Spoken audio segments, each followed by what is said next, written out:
Good morning. This is Pastor Tom Adams of the Good News Bible Church of Cohasset. Many scriptures throughout the Bible are often misinterpreted. One such verse is found in the book of Colossians, chapter 1 and verse 23. In the preceding verses, Paul is saying that the believer, that is, one that has trusted in Jesus Christ alone for salvation, will be presented holy and unblameable in God's sight.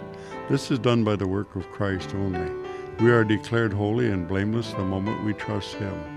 However, in verse 23, Paul mentions that the believer is to remain faithful.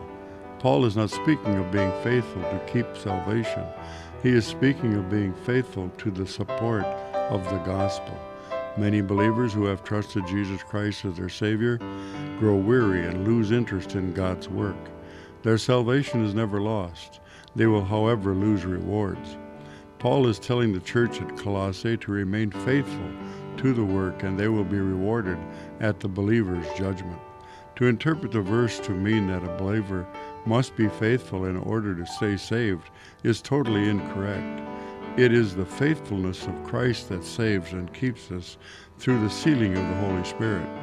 If it was necessary for the believer to do anything but believe, then salvation would be of works. And Ephesians 2:8 and 9 says that it is by grace that we are saved through faith and not of works. It is a gift from God. A gift is something we receive with no strings attached.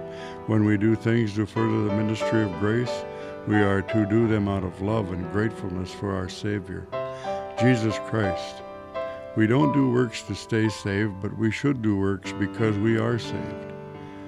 This has been Pastor Tom Adams of the Good News Bible Church of Cohasset. Until next week, may the grace and love of God become more and more real to you each and every day.